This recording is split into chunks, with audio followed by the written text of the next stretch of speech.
Hi everyone, welcome to my YouTube channel. If you are planning a trip to Sri Lanka and not sure where to stay, which hotels or resorts offer the best convenience and value, then you have come to the right place. Today, I am going to show you some of the best hotels all over Sri Lanka along with their prices, location and other important details. My wife and I visited Sri Lanka in August 2025 and had one of the most fulfilling trips ever. In this video, I am going to talk about the best accommodation options in places like Galle, Unawatuna, Ahangama, Weligama, Mirissa and Hiriketiya in South Sri Lanka, followed by accommodation options in Ella, Kandy and of course Colombo. Even though we didn't visit places like Sigiriya or Arugam, I am still going to share some of the best hotel recommendations for these places as well. So let's get started. So first I'll start off with the southern coast of Sri Lanka, which is a paradise for beach lovers with proper island vibes, beachfront cafes, pool clubs, surfing, sunset views and whatnot. If you want to explore major parts of South Sri Lanka from a single base, then you can choose places like Unawatuna, Ahangama, Weligama or even Mirissa. We spent 3 days in South Sri Lanka, but we didn't stay in a single hotel or a single base, we moved around. The first property that I am going to show you is this wonderful beachfront resort in Unawatuna named the Radisson Collection Galle.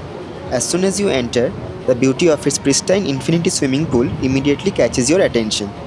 This resort right next to the Dallavela beach is centrally located between Galle Fort and Ahangama, about 20 minutes drive from each. Location-wise, it's excellent with a bunch of cool beachfront cafes like Dream Cabana just a walking distance from this resort. This room we stayed at with direct access to the beach cost us around 9,000 INR or 31,000 LKR in August. However, prices may vary in other seasons with average starting price of around 12,000 INR or 41,000 LKR for one night. The resort features a bar right next to the infinity pool where you can enjoy your favorite beverage while relaxing in the water. There is also a restaurant beside the second swimming pool that serves amazing food with this stunning view. I am also sharing another alternative option of similar price range in Unawatuna for you. If you want to stay in the Galle Fort area, you can choose another Radisson property called the Radisson Blue Resort with average starting price of around 12,000 INR. A more affordable option for you in the Galle Fort area would be Fort Bliss Villa. The next property that I will be showing you is this amazing luxurious beachfront resort in Weligama. But before that, please note, Ahangama is located on the way from Unawatuna to Weligama and I will be sharing some hotel recommendations in Ahangama after we take a look at this property. So hi, today is our second day in Sri Lanka and we are currently at Weligama and we are checking in at our new hotel, the Weligama Bay Marriott Resort and Spa. They have given us a room in the 5th floor. So I'll show you the view from the 5th floor. Just come and have a look at the room.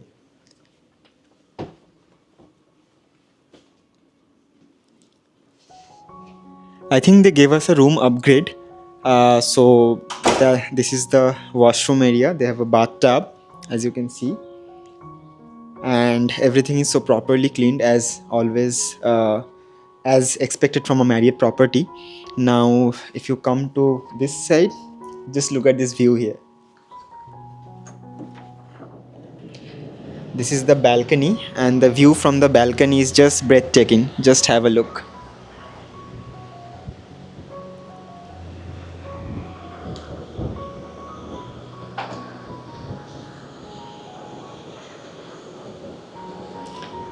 It's just out of the world. I mean, just look at this.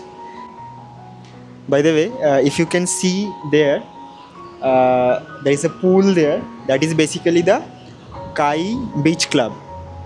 And they have another coffee shop called Kai Cafe.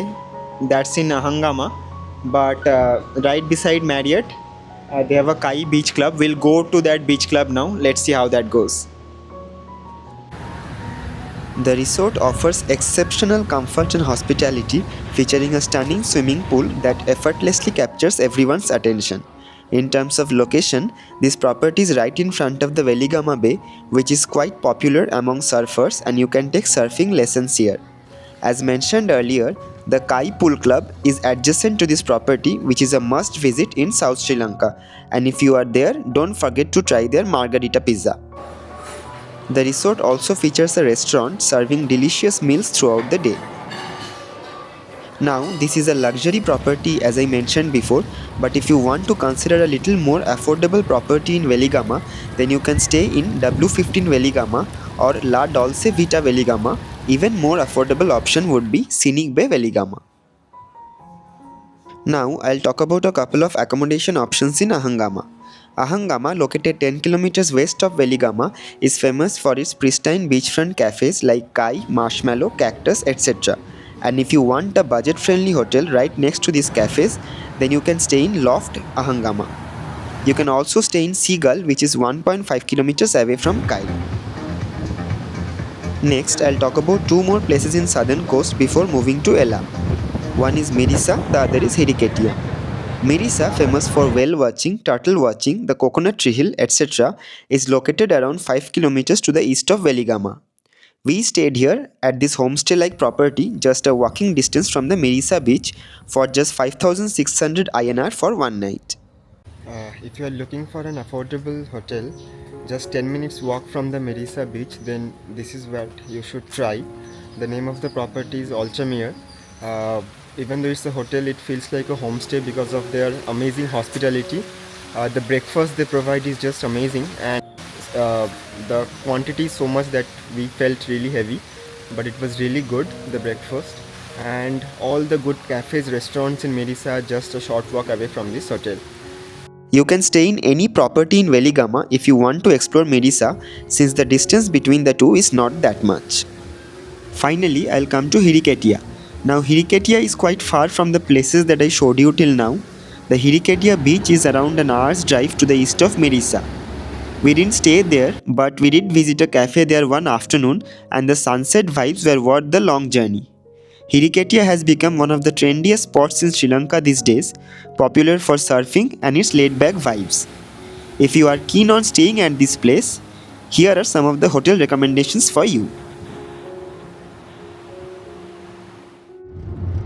So after spending 3 days in southern coast, we went to Ella, which is a hill station in the central part of the country. You have no idea how beautiful this hill town is. There is so much to do here that you need to spend at least a couple of days here. We stayed there for a day and it was really fulfilling. Now there are two things you need to consider while selecting a property here. Number one, either you stay in the center of the town with walking distance to all cafes, souvenir shops and the railway station, or if you want scenic views you will need to stay a little far. We stayed at the Puma's Peace Palace, which was a basic budget-friendly homestay very close to the chill cafe Ella.